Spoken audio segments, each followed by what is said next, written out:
chicas, muy buenas tardes. Les hablo desde aquí, desde la contingencia.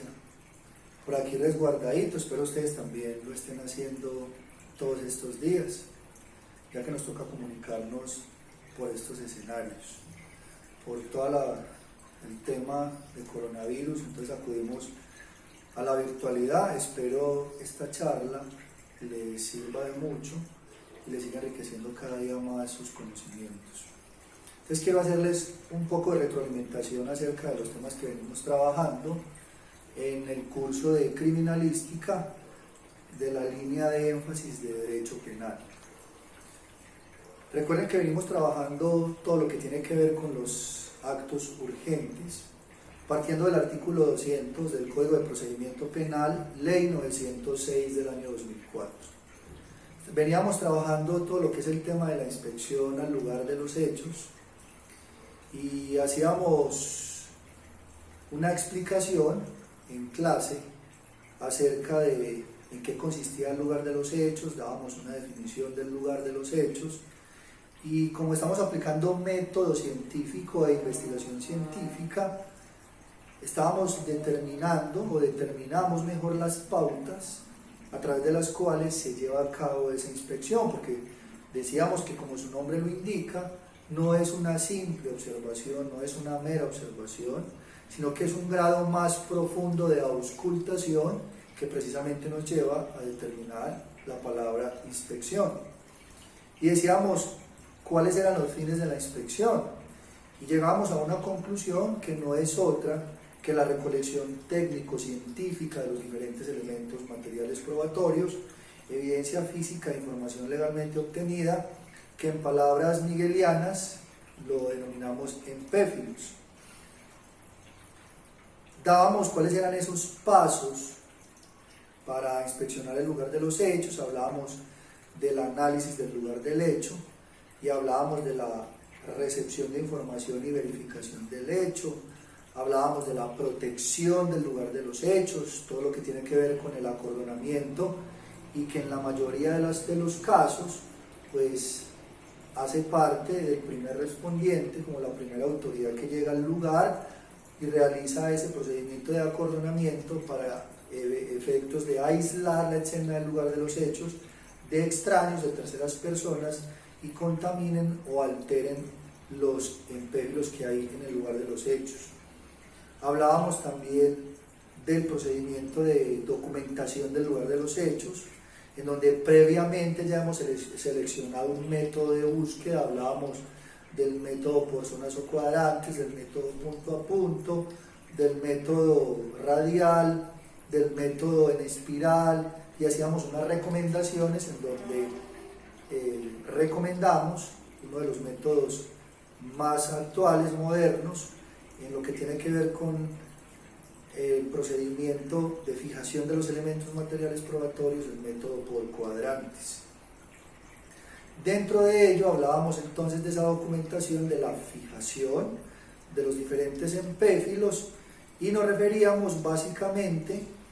a el método fotográfico, donde hacíamos una recomendación de cuáles son las fotografías recomendadas por la fotografía forense,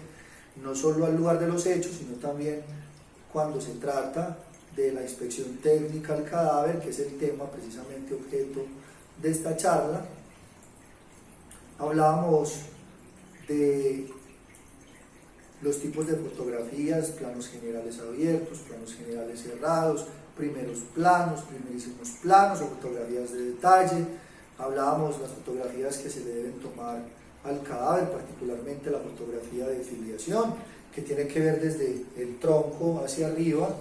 para efectos de hacer una descripción morfológica o morfocromática de la persona, en este caso del cadáver. Hablábamos también del video, que recomendábamos hacer planos ascendentes y descendentes de arriba a abajo, de abajo a arriba, yendo de lo general a lo particular y de lo particular a lo general, hacer también primerísimos planos con el video, que también hoy la tecnología nos permite, particularmente a los elementos materiales probatorios y a las heridas cuando se trata de lesionados o del cadáver, para facilitar la descripción de las heridas y poder determinar el mecanismo causal que las produjo, así como las diferentes tipologías de armas, sean de fuego, armas blancas, con que se puedan ocasionar lesiones que como tal tipifiquen el delito de lesiones personales o lleven consigo a el deceso de la persona. Hablábamos también de la topografía forense, la topografía judicial, y allí destacábamos dos conceptos, el de altimetría y el de planimetría, y decíamos que el cadáver se debe amarrar desde el vértex y desde la punta de los pies hacia puntos fijos, llámese nomenclatura de establecimientos de comercio, nomenclatura de viviendas, llámese a postes de luz, llámese a hidrantes, llámese al mismo cordón de la vía, para efectos de hacer las mediciones respectivas entre los diferentes elementos materiales probatorios, evidencias físicas, con el cadáver y con esos puntos fijos. Recomendamos el método también más ortodoxo, que es la descripción manual, en donde a través de la observación del lugar de los hechos, el investigador en campo o investigador de campo, pues hace una descripción de todo lo que está observando, no solo en el lugar de los hechos, sino también frente a lugares relacionados con el lugar de los hechos. Ahora entonces, partíamos que dependiendo del método de fijación seleccionado, hay que documentar el lugar de los hechos, ¿cierto? Bien sea a través de la fotografía, a través del video, a través del bosquejo topográfico, que posteriormente se llamará dibujo topográfico, ya elevado a una escala sugerida por la topografía judicial, y utilizando programas como por ejemplo el AutoCAD y programas ya más modernos que tienen que ver con la fijación de los diferentes elementos materiales probatorios en la escena del lugar de los hechos. Eso como parte de la documentación. ¿Qué hay que tener en cuenta? Que al momento de fijar hay que numerar los elementos materiales probatorios. En Colombia siempre hemos utilizado, o digamos que casi siempre, sistemas numéricos, es decir, numeramos los elementos materiales probatorios según el método de búsqueda seleccionado, de 1 hasta donde sea posible numerar los elementos materiales probatorios según el número de epéfilos encontrados en la escena del lugar de los hechos, los cuales deben ser fotografiados, recuerden, o filmados utilizando esa reglita que técnicamente reconocemos como el testigo métrico. Recuerden que todo esto lo hacemos determinando lo que son los protocolos de cadena de custodia criminalística y las recomendaciones que se hacen en los diferentes manuales de policía judicial, ya previamente actualizado el manual de policía judicial, que hemos tenido la posibilidad de compartir en los grupos de WhatsApp, que ustedes ya cuentan con él, para precisamente tomarse el tiempo de darle una leída frente a la temática que hemos venido trabajando. Ahora bien, teniendo ya esa retroalimentación, entonces vamos a referirnos a otro acto urgente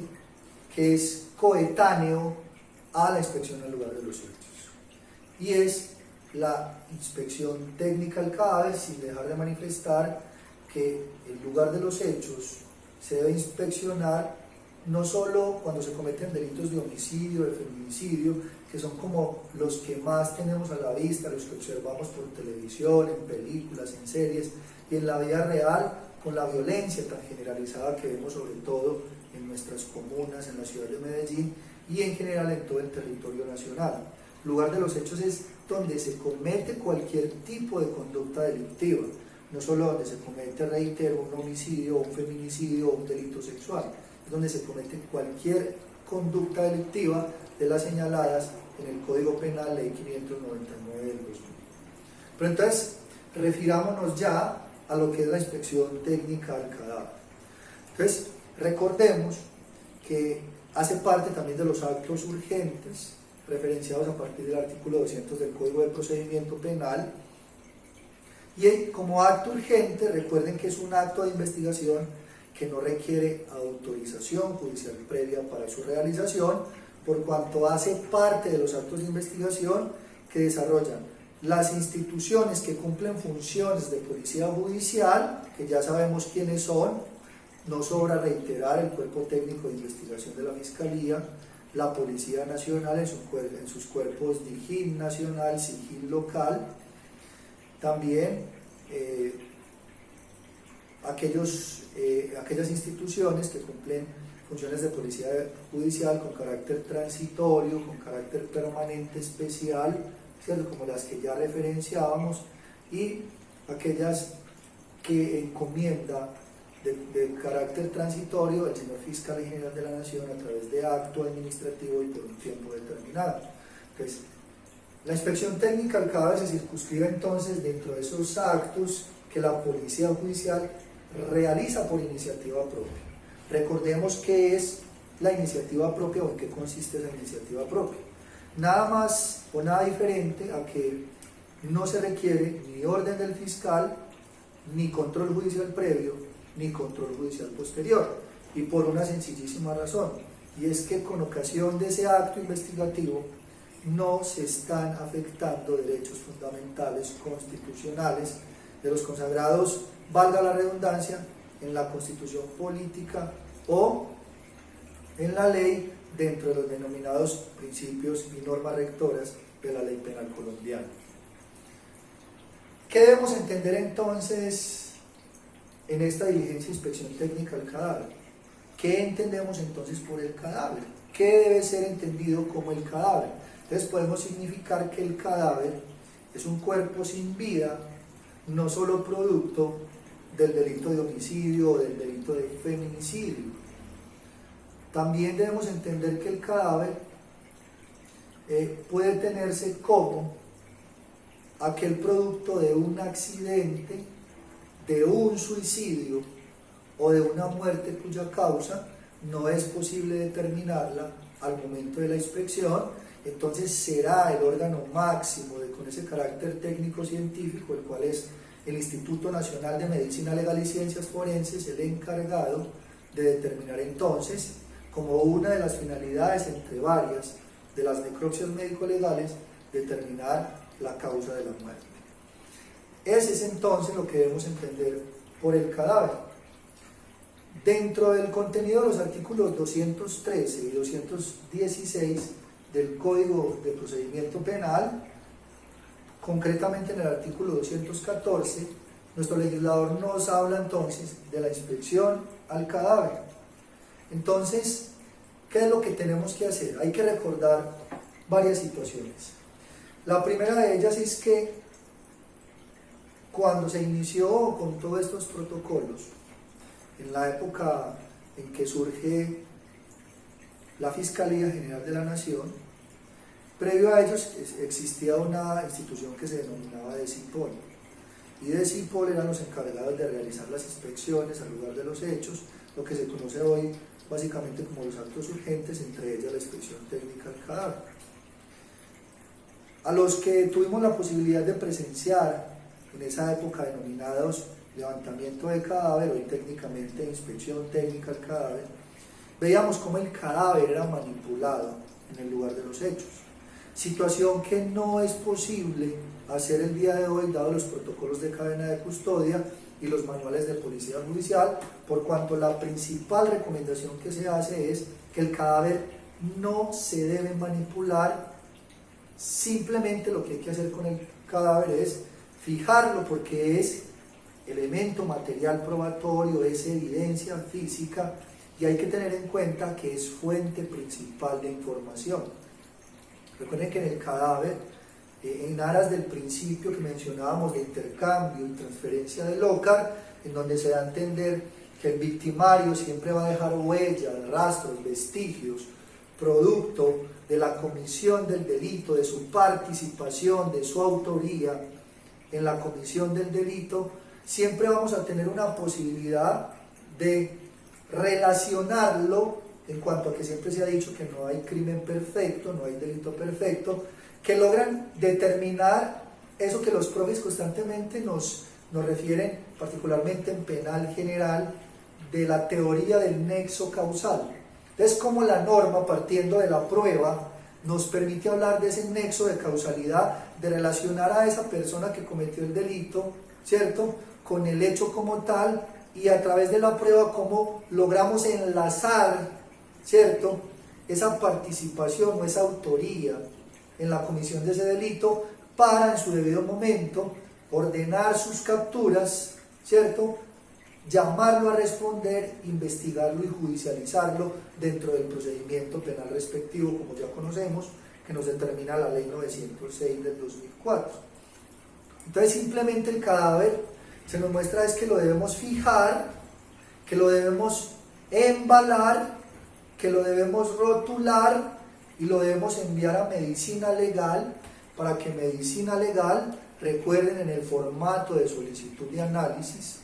que debe firmar policía judicial,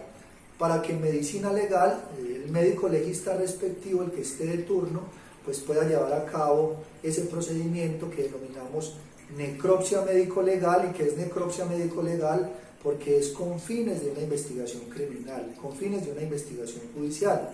Entonces allí en ese formato de solicitud de análisis, el servidor de policía judicial que está practicando el acto urgente debe solicitarle al legista no solo que practique la necropsia, sino también que realice procedimientos como la identificación plena de la persona, porque no todas las veces la persona, el cadáver, tiene sus documentos de identidad en sus prendas de vestir. Ya hemos visto un sinnúmero de casos, inclusive cadáveres que encontramos sumergidos hoy en el río Medellín, que se acostumbra mucho por la delincuencia a arrojar los cadáveres allí. Es imposible identificarlos vía cédula de ciudadanía o cualquier otro documento que permita identificarlo, aunque bien sabemos que en Colombia el único documento que nos permite identificarnos fehacientemente es la cédula de ciudadanía. Pero que si eso no es posible, entonces podemos acudir a otros métodos técnico-científicos validados en Colombia hoy, como lo es la lofoscopia, concretamente una de sus disciplinas, la dactiloscopia, o la carta dental. Entonces, dentro de ese formato de solicitud de análisis hay que solicitarle al médico legista que tome la necrodactilia. En nosotros los vivos se llama dactilia, lo que nos toman a nosotros cuando vamos a expedir la cédula de ciudadanía. En el cadáver se denomina necrodactilia, que es imprimir la huella de sus 10 dedos cuando es posible, toda vez que hay que tener en cuenta que el cadáver no esté en un avanzado estado de descomposición. Recuerden que el cadáver, una vez sufre ese fenómeno, empiezan a sobrevenir una serie de fenómenos que conocemos como fenómenos cadavéricos, unos primarios, otros tardíos, dentro de los cuales podemos destacar las livideces, la rigidez cadavérica, y a las 72 horas comienza a suceder el fenómeno de la putrefacción, toda vez que somos un compuesto físico-químico que precisamente nos lleva a eso. Y ya con posterioridad van sobreviniendo los fenómenos tardíos, el fenómeno enfisematoso, el fenómeno de esqueletización, cuando ya la persona prácticamente la encontramos sin tejido blando, encontramos la osamenta. Independientemente de eso, el cadáver entonces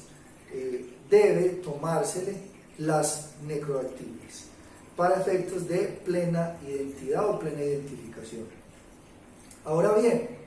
se recomienda que en el lugar de los hechos, donde también se está inspeccionando al cadáver, no se le tomen muestras al cadáver. Eso debe hacerse de manera excepcional. Por eso es importante que Policía Judicial determine o pueda determinar a través de las labores de vecindario, en conjunto con los miembros acompañantes del equipo de Policía Judicial que están practicando los actos urgentes, que logren determinar qué fue lo que sucedió en torno al hecho, para efectos de poder determinar qué actos de investigación solicitarán al médico legista para que se le practique al cadáver, como por ejemplo si se sospecha que hay un envenenamiento, entonces por ejemplo solicitarle al médico legista que se tomen muestras de contenido gástrico, que se tomen muestras de orina, que se tomen muestras de sangre, para ser enviados al laboratorio de toxicología forense para efectos de que se determine la sustancia que pudo conllevar al fenómeno de la muerte o al deceso de la persona. O si se trata, por ejemplo, si hay posible determinar una halitosis, ¿cierto? Lo que conocemos coloquialmente como el tufo, una halitosis alcohólica, pues determinar entonces la presencia de alcohol en sangre, o en su defecto, si se tiene la posibilidad de determinar drogas de abuso, la presencia de drogas de abuso, o porque en el entorno de la escena del lugar de los hechos se pueda inferir razonablemente que pudo haber consumo, o porque en el procedimiento de embalaje, en esa corta manipulación que hay en el cadáver, pues se logre determinar presencia de drogas de abuso. Entonces, es importante que Policía Judicial en la inspección pueda determinar esa situación para efectos de poder hacer en debida forma la solicitud de análisis de los diferentes elementos materiales probatorios, así como, por ejemplo, si hay presencia del agua hemático en el lugar, pues recuerden lo que dictan los protocolos de cadena de custodia criminalística: embalar debidamente, tomar una muestra en un hisopo, ¿cierto? Embalarlo en un respectivo tubo de ensayo y enviar al laboratorio de genética forense con el formato de solicitud de análisis para efectos de determinar si es sangre y si en caso afirmativo es animal o humana, y se determine el grupo sanguíneo al que pertenece para referenciar si hay terceras personas involucradas en la comisión de delitos, concretamente si se trata de homicidios o de feminicidios. No olviden que el cadáver debe ir completamente embalado, rotulado, documentado con el registro de cadena de custodia, el rótulo de cadena de custodia y el registro de continuidad. Los tres documentos que tienen que ir, como lo habíamos recomendado, con cada elemento material probatorio para evitar su confusión, su alteración o su destrucción, recordando que la cadena de custodia siempre lo que busca es garantizar principios de mismidad, de autenticidad, de integridad y de indemnidad. Hay que recordar que cuando se trata de la inspección técnica del cadáver, es muy importante al llegar a medicina legal toda la descripción de lo que gira en torno a los hechos que se están poniendo en conocimiento, para poder darle a conocer al legista lo que se conoce como la ventana de muerte, para efectos de que ellos puedan determinar el momento de la necropsia médico-legal y plasmar en el informe pericial, que recuerden que lo que sale de la necropsia médico-legal es precisamente el protocolo de necropsia, que haría las veces de dictamen pericial, en donde no solo el legista va a plasmar lo que se conoce como la expectativa de vida, muy manejado en materia de responsabilidad civil, sino también otras circunstancias como el examen interno, el examen externo al cadáver y, entre otras, la causa de la muerte, lo cual es técnico-científicamente legítimo, por cuanto esa es la verdadera ciencia, la que realiza el médico legista con el cadáver cuando le realiza la necropsia médico-legal. No olvidar que en una primera fase ese dictamen pericial goza de reserva, luego entonces debe ser descubierto a la defensa, la cual tendrá la posibilidad de controvertirlo en el escenario procesalmente válido para controvertir en caso de que se hayan vulnerado las reglas técnico-científicas para un dictamen pericial como lo es la necropsia médico-legal, donde se plasma los resultados dentro de la necropsia médico-legal. Siempre se nos ha hecho una pregunta de qué pasa si en el lugar donde se están realizando los actos urgentes no hay una oficina del Instituto Nacional de Medicina Legal y Ciencias Forenses para realizar las necropsias médico-legales. Eso entonces tiene una respuesta. Y la respuesta parte de la Ley 9 de 1952 y del Decreto 786 del año 1990, donde nos dice que la necropsia, en caso de que no exista una sede del Instituto Nacional de Medicina Legal y Ciencias Forenses, la debe realizar el médico del servicio de salud obligatorio, es decir, en las IPS o en las EPS. Hay que tener en cuenta entonces que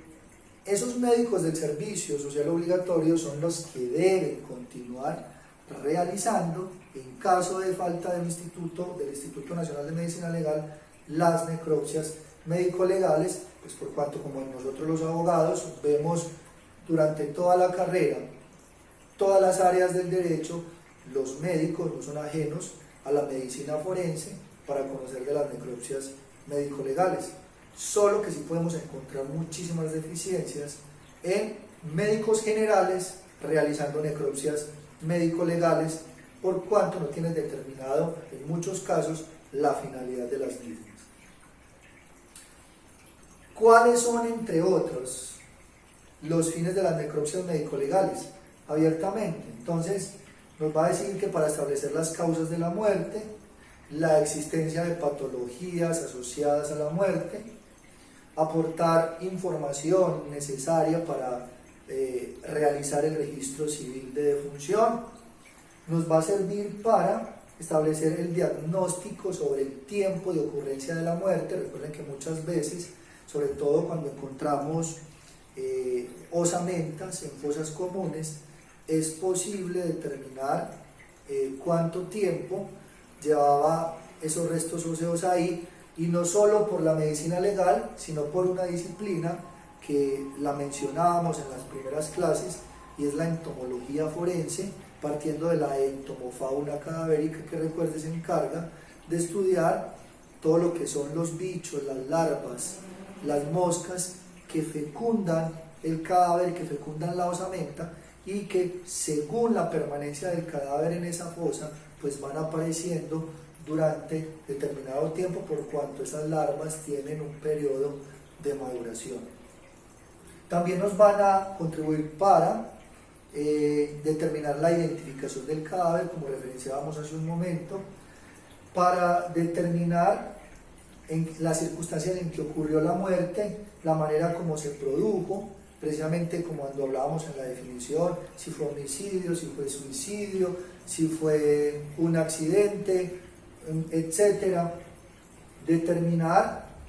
la expectativa de vida. Recuerden que eso hace parte del concepto de lo que se conoce como el lucro cesante futuro en responsabilidad civil extracontractual, entre otras situaciones. Entonces, recordar que en principio los servidores de policía judicial de carácter permanente son los encargados de realizar este tipo de actos de investigación, recuerden, por iniciativa propia, pero puede suceder que también en el lugar donde se sucede el acontecimiento, pues no exista un organismo de policía judicial para realizar este acto investigativo de inspección técnica del cadáver. Teniendo en cuenta entonces esa situación, recuerden que la misma legislación determina a otros funcionarios que cumplen funciones supletorias de policía judicial, y están los mismos alcaldes y los inspectores de policía facultados según el artículo 202 del Código de Procedimiento Penal para realizar inspecciones a cadáveres, y no solo eso, sino para recolectar, fijar y embalar los diferentes elementos materiales probatorios sujetos a los protocolos de cadena de custodia criminalística y a los manuales de policía judicial. Es eso, mis estimados compañeros, espero esta charla les haya servido de utilidad. Hasta pronto.